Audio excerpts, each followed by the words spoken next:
በዚህ አጋጣሚ ማለት ነው በዚህ ባለቤትሽ ስለሆነ በጣም አድናቂው ነኝ። ቴንክ ዩ።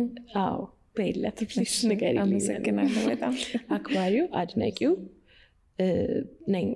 ምን መሰለሽ በጣም የሚገርመኝ ነገር ማለት ነው ከራሱ ጋር የሚጣጣመውን ነገር ያውቃል። ስለ ዜማ አይደለም ምናምን እምልሽ የሚናገረው ሀሳብ ራሱ እሱን ይመስላል፣ ዜማውን ይመስላል። አንድ አይነት መልእክት ነው የሚሰጠኝ ለእኔ።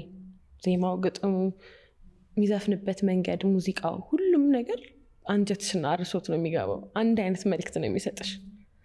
ከዛ ደግሞ እያንዳንዱ የሚጽፈው ነገር ሪሌታብል ነገር ነው እኔ ምኖረውን እስከሚጽፍ እስከሚመስልሽ ድረስ እና እሱ አይነት ያስቀናኛል። ሰው ከራሱ ጋር የሚግባባ የሚመስለውን አይነት ሙዚቃ መስራት፣ የሚሄድበትን የሚለብሰውን የሚያቅሰው አይነት ነገር ማለት ነው። የሚያምርበትን የሚያቅሰው በጣም ወዳለሁ እና እሱ ኢንስፓየር እኔን ምንድነው የሚያምርብኝ የሚለው ላይ ትኩረት እንዳደረግ ያደርጉኛል።